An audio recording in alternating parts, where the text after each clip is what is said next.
Hey guys, it's Joseph here, and today I'm joined by Gares, who I'm super excited to announce as the head of FPS for Wonder Thieves. Obviously, we had super exciting announcements around Valorant coming out last week, and I thought it'd just be a really great opportunity to kind of introduce you, talk a little bit about your role here now, and a lot of the decision making on like why our roster panned out the way that it did.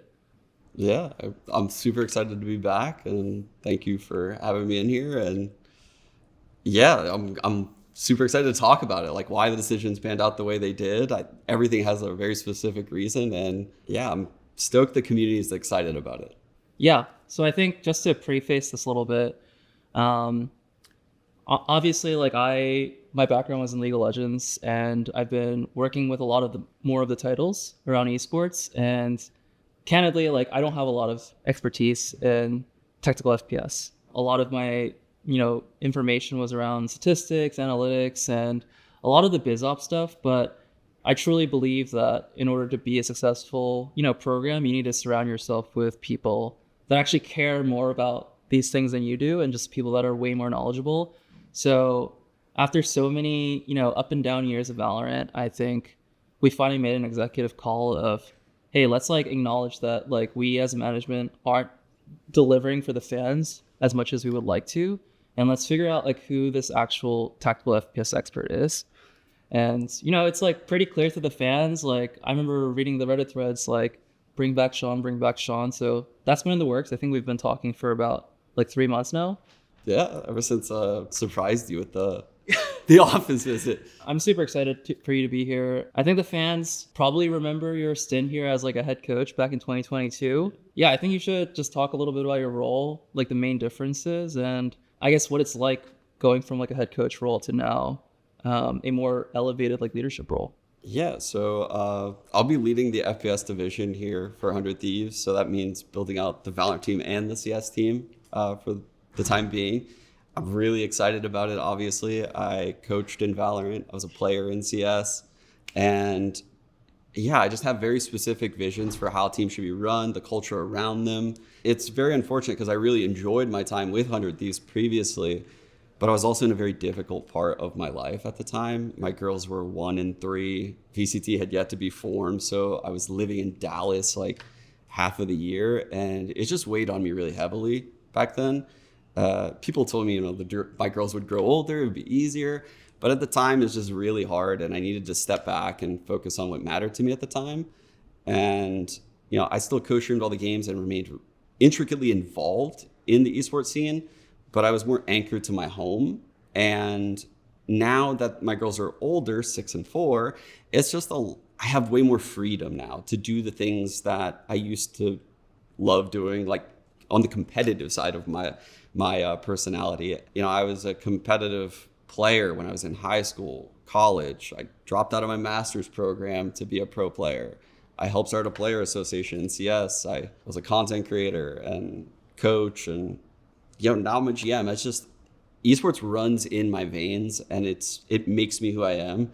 I am very excited about this role. Like I can't even state that enough. Like just being as close as possible to these teams, to the players, helping them out with my experiences throughout my life in this industry. So I guess previously when we had that like crazy miracle run with 100 Thieves Valorant, which most fans consider like our glory days when you were here, obviously you were a head coach back then. And now coming into this year where I think we came off like a pretty disappointing year, given like the expectations we set out with the fans in like 2025. Obviously there was a lot of work to be done. So kind of what was your process? Like you look at our 2025 roster, right? Like always so close to glory, right? Like 1 or 2 maps always away from qualifying for a Masters. Even like in 2024, we were like one round, a couple of rounds away from qualifying for champs, right? So for me, it's been really difficult because we're like always on the precipice of like glory, but we're always falling short. Um, and I think like when I understand like the players individually and like the staff, it's like everyone is so great individually, but we were just like failing to come together as like a greater sum of our parts. So how did you like diagnose that situation? Like what were the first things you wanted to do when you wanted to approach this rebuild? Yeah, that's a great question. to use your terminology, we did the exit interviews first. So it sounds a lot harsher than it is, just the exit of the year. Yeah. So doing interviews with every player, the coaching staff, one by one, getting their perspective on everything that happened and asking questions into their answers using what I know about how these teams operate, right? So you get an answer typically in these interviews and it's very boxed and packaged and it shows someone's best light. But when you dive in, you start to really see the flaws. And what I learned from doing those interviews is just the cultural setting around the team itself. There was a lot of friction from player to player, from player to coach, from coach to assistant coach, and just a lack of cohesion. And you can see that in the game itself, right? There's moments where there's just a breakdown in thought process. And yes, the aim is still there, but the players aren't operating on their optimal level. And you can see that from watching like one day to the next. It's very polarizing. And so my first goal was to figure out how to get the culture back. And that's where I started. So, I mean, let's just start there then, because we had like, a lot of great players. Like I think even like Boostio, he was like, a champions winner, but obviously he just didn't have the year we set out to with like us at 100 Thieves. And obviously a lot of players have like ups and downs and different, I guess, like sentiment from the community. But I really want to hone in on Peter. Yeah. Because I personally like, I'll be like the first one to admit it. It's like, I am not an expert at Valorant, right? Again, my whole thesis is like trust and give and empower decision-making to people that are actually equipped to make those decisions and just help facilitate that. And for all the interviews I've been a part of, like with you, with all the other coaches, all the other players, it's always like, Peter is like the greatest teammate ever.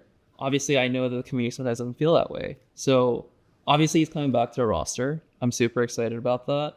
Can you talk a little bit more about like this dichotomy between the community sentiment and like what's happening internally and like how Peter actually is as like a player and a human? Yeah. So I think the best way for me to start this is in all of my decades, not years, decades in esports, I would rank Peter as like a top 3 teammate of mine of all time.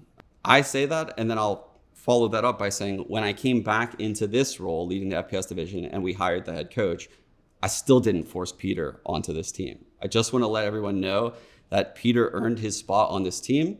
And that's how it's like on any team I've ever been on. Even though I feel that way, I believe teams are built top down. And so the head coach will then pick the players they wish to coach.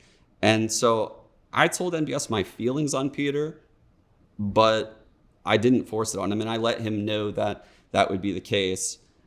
Peter provides an immense amount of whatever you need. Like, quite frankly, that's the best way to put it.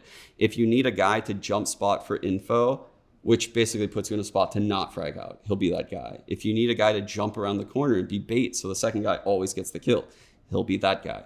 If you need him to run in and kill 2 people with perfect util, he'll do the exact path that you want him to do. He'll switch roles when you want. He communicates at an insanely high level. And it's not just a communication. It's an authoritative communication where he's dictating what the team should do and how they should act. And he's requesting the best out of his players. And he's holding people accountable. And he's not falling short as a teammate. Day in, day out.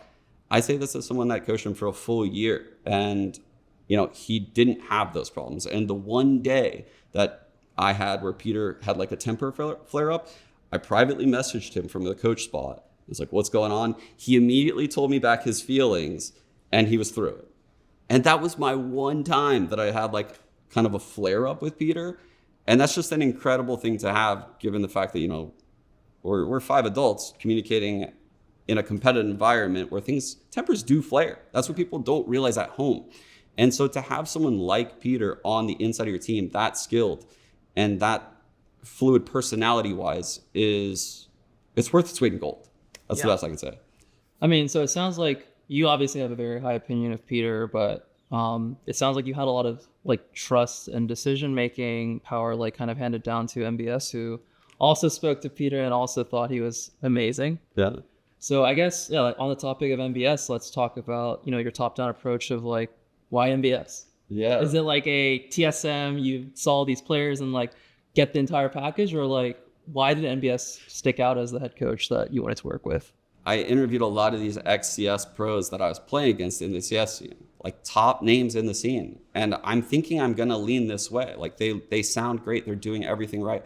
And then I talked to NBS, and he just blew me away with how much control he had over his team, how the layers that he was bringing to practice without having an assistant coach on, like helping him day in, day out on TSM, living in Lithuania on a European time schedule, grinding like that with TSM, taking a new IGL in Vora from rank 1 who had never IGL'd, grooming that player to be an IGL, which knocked it out of the park in my interview. Like, I did not bring Vora along because NBS said, I want Vora. Mm-hmm. Vora had to win me over after NBS suggested him.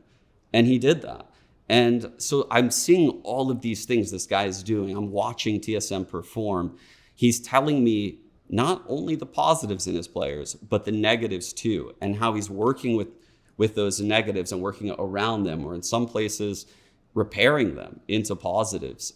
And I'm just blown away. Like, he's way mature for this industry, and he is a grinder, like through and through. I have nothing but positive things to say about NBS, and I have no idea how this guy wasn't coaching at VCT already. Yeah, I think that was like one of the funniest things that you and I talked about. Even when I spoke to him, I was like, yeah, this guy has like a level of maturity that I frankly don't come across too often. And he just seems really well structured, really well organized, and has a lot of the cultural intangibles that you really wanted to kickstart this new roster build with. So, I mean, I think fans should be really excited for MBS. I think that was a really great decision. We can kind of already see that. But it seems like the fans were also really excited about Doom Bro. So how did the decision on like Eric kind of come together? Because people are saying that we have some of the most stacked coaching staffs this year going to 2026. So this is an interesting one, because normally when I build these teams, I want someone that plays the game like a lot in the assistant coach role, because I believe the head coach should have a layer of power and authority above the team. And you don't really want the head coach operating like a player. And so I would like the assistant coach to have that experience. Now, in my ideal world, obviously that wouldn't be Doom Bros. It would be like an ex-IGL or someone in that role that can talk to the players and be close to them. But Doom Bros interviewed first, and NBS like fell in love with him. I think Doom Bros wants to be the assistant coach of this team. He's tried being a head coach on Navi, and he likes the role that I'm describing more. And if I'm being honest, he described this relationship in my interview with him without me bringing up my thoughts. Mm-hmm. And so he kind of won me over by saying how he would approach that relationship with the players. And NBS has a similar vision to me, and he said similar things to NBS. And this is one of the few roles on the team where, quite frankly, I didn't care who NBS told me to hire, but I wanted him to interview a lot of people, and it would be his choice. Because I know from being a head coach, when it's May and he's on his fourth prac and like on a Thursday, and he wants to, stab his eyes out because Cryo inted on Sentinel. I'm just kidding, Cryo. But like something crazy happens where he's frustrated. Yeah. He wants to look around and trust the people he's working with. I've been there. Yeah. And so I'm not going to assign him an assistant coach. I think this person needs to be picked by the head coach. And so NBS handpicked Doom Bros, and I couldn't have been happier with the choice. Yeah. I know you just joked about the Cryo conversation. Yeah. So I think that was really interesting because as a Valorant noob, I saw Cryo play and I always thought he was an amazing player. But obviously he's switching from the Duelist role to the Sentinel role. So kind of tell us a little bit about why you made that decision. Because when I spoke to you, this was actually one of the first things that you suggested. So why was that? Because of the players available in the Duelist role or Sentinel role? Or is it just something that you've always been envisioning for a very long time? Yeah, you're right. It was one of the first things we did. And it's because in a lot of my talks around the scene, a lot of the coaches were saying they weren't sure about Cryo. And his flexibility in the Duelist role specifically could be a problem, right? It's no secret that Cryo doesn't like to be an aggressive entry. He likes to be passive, have things come to him a little bit more. And his op is lethal. Like, he has insane first bullet accuracy. He is a monster. I know this from having played in beta against him. You know, like, this guy was literally knocking me out of Radiant by having 4 accounts in the top 10 back then. He's a special player, and he's evolved a lot as a player. And so, like I said, when I came in, I wanted to rebuild the culture of the team. We had these 4 players. I'm talking to a lot of coaches. I'm already hearing, like, is Cryo willing to flex around to other duelists? Is he willing to play Sentinel? So my first thing that I did was go to Cryo and say, Cryo, are you interested in this? Is this something that you would even want to do? Because if it's not, we need to have other conversations, like, about what you do want to do. Yeah. And he was like, yeah, I actually really want to do this. Okay. And, you know, even that wasn't enough. He then had to win over NBS after me, because NBS was like, are you sure he wants to do this? And then he talked to NBS, and NBS was like, okay, he actually really does want to do this. And when you have a skilled player like that, who can act like an anchor, that's what a Sentinel is. They anchor an area. Their first bullet accuracy is like Cryo's. I mean, NBS sees exactly what I see. Like, he sees the potential in a role like this. He also runs more Sage comps than any coach I've ever seen, which Cryo is insane on Sage. He likes playing Sage. He likes running chamber comps. Again, perfect fit. So it's seeming like it's meshing well in theory, and that's how we ended up in this route. It's amazing that he's the one that was like very much on board, because I was always under the assumption that like he wouldn't want to do it. But, you know, I think that's just something that the fans should know, right? Like, yeah, you guys had me nervous. I was like so nervous to have that combo with him. Yeah. But when I had it, it was so easy. But I was nervous going into it. If Cryo ever sees this. Let's talk a little bit about like that role swap now, and now who's filling in the duelist role. So Timotino, he is, I don't know, one of the youngest players we've ever signed to Valorant. So what should we expect? Like, how cracked is this guy? Dude, this kid is insane. Joseph, this kid is insane. Okay. I mean, Wally is filming. All he needs to do is just go to Timotino's like last 90 days played on VLR right now, and you'll see like 6 duelists in 90 days. At 18 years old, this is like unheard of. Like, he flexes across the entire duelist pool. His ability to make good decisions on the fly in chaotic moments is incredible for his age. Like, he is communicating at a high level. He's asking for things at the start of rounds off of barrier, which is where he really won me over, right? Because you can't just have like perfect aim. You also have to communicate really well from the duelist role. And this is what makes the best teams the best. But Timotino does this. In fact, I heard he operated like a second IGL for a lot of the times in the Split 3 and the Ascension tournament, which is, again, such an incredible thing to hear for someone that's 18. Like, his growth as a player has potential to be unreal. Like, I don't want to put the weight of the world on this kid's shoulders and say something that I'll regret. So I'm trying to walk lightly, but man, he is an impressive person, is what I'll say. He's super positive, super optimistic. He fit every characteristic of someone I would want in this team culturally. And skill-wise, I mean, we were watching him at Ascension. I was scared. I was like, oh man, I haven't seen him on LAN yet. Please play out, please work out. And he's just destroying. He's just destroying all Ascension. And I feel like we are blessed to have this kid on our team. He is going to do great things. Yeah, I think the one thing I would really like to mention for the fans is that, like, you and MBS were so sold on this guy, like, much before the Ascension LAN when he started popping off. And I think that should be like a really big vote of confidence, right? It's like, you see this guy, you interview him, he does so well, aligns with like what you guys want. But then there's always this like question mark of like, okay, are they like actually going to perform on LAN? And then he goes on LAN and he has his performances, and then now we're like, made the right call, you know? Yeah, and I hate to say this because it feels very cutthroat as an ex-player. But when I'm asking Cryo, who's a top duelist in the world, to switch to Senti and then bring an 18-year-old child in to take his spot, if he would have flopped at Ascension, I honestly don't think we could have gone with him. But he can, by having such an insane performance, he can win over the veteran players on the team. And now I am just so certain that this is the right move, right? At the time, there were a lot of options we could have gone with, but I'm so certain this kid is just the truth. Like, after what I've seen, he has such a bright future ahead of him if he keeps up the hard work. And that's the secret of it, truthfully, is like everyone on the team are very, very hard workers. Yeah, so you mentioned Grinder for a little bit. I think everyone's going to appreciate the story about Vora that you told me about when you guys were looking into him. So do you want to talk about Vora a little bit and that like behind the scenes stuff? Yeah, so IGL head coach relationship is the most important relationship on the team. So after the head coach, I think the most work goes into picking the IGL, and it's a hard role to fill. There's a lot that I look for as far as like your awareness of tone, your preparation, how you perceive game plans, how you perceive other teams. You know, can you manipulate rotations, or are you just calling set plays?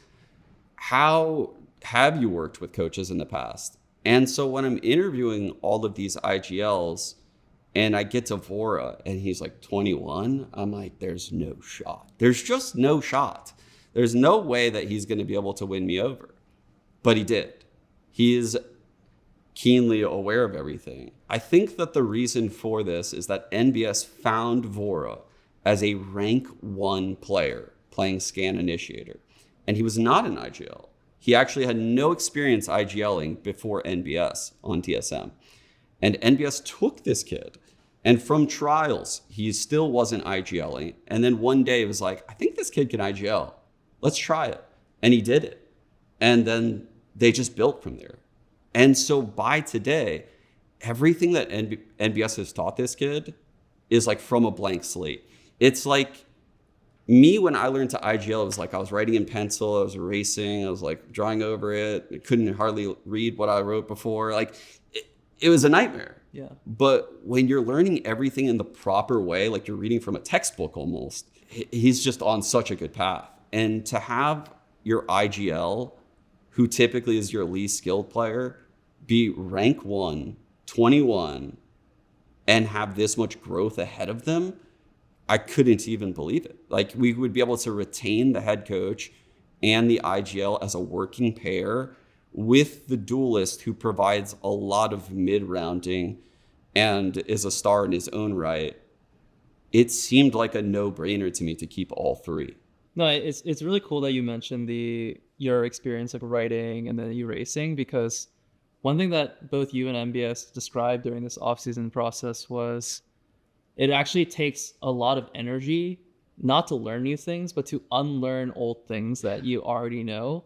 And he was talking about how these like newer young players like Vora and Timotino aren't like, CS players that like transition into Valorant. They're like kids that grew up with Valorant. And I think that's such a interesting thing that I haven't really thought about. I don't know if that like is like a really interesting switch for you, because you obviously come from CS.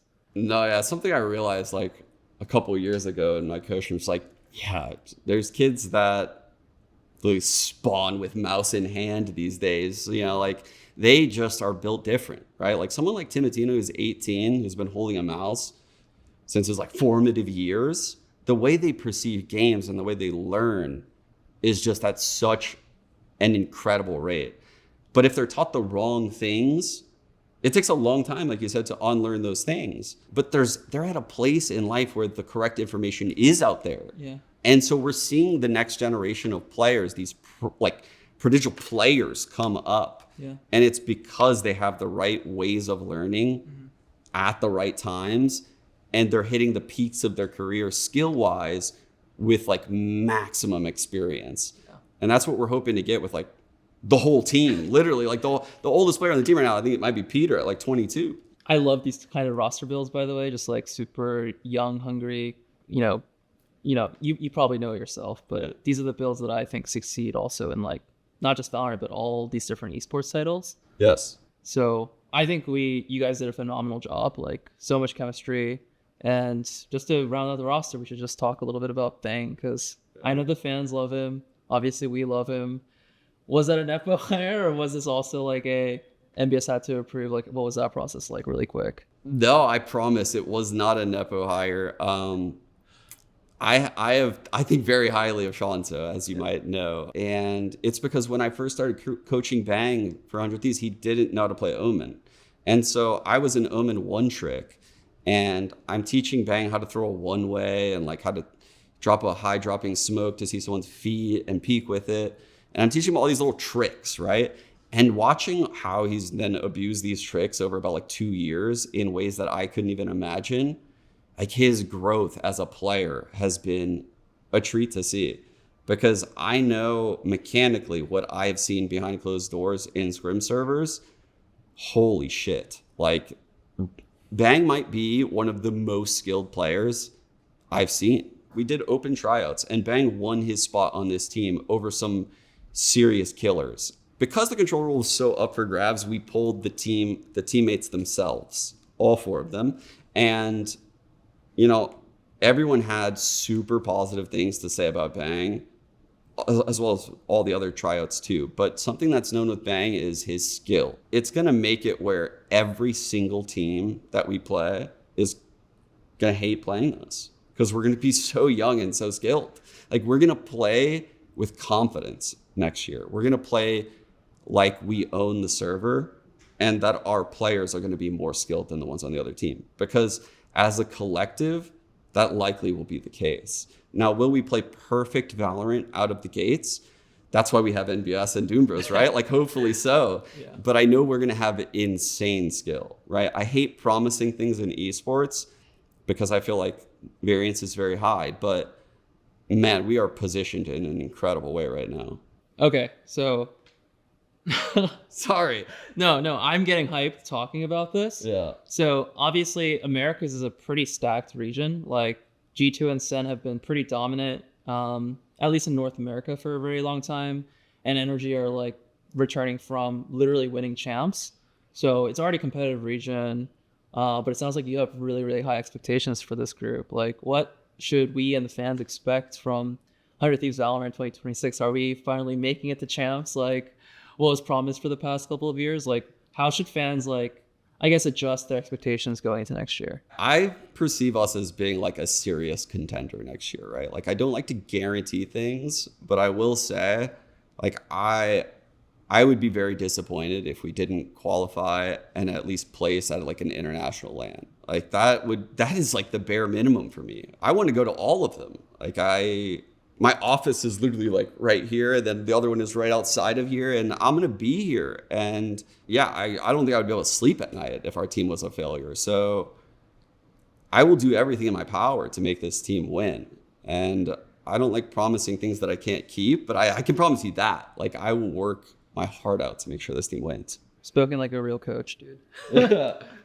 Like the whole, like, I can only visualize success and I'm not going to stop until I get it is like only like something that a former coach would say. So, I mean, that's like a huge vote of confidence for me, and I'm sure for the rest of the group and for the fans. So that's 100 Thieves Valorant going into 2026.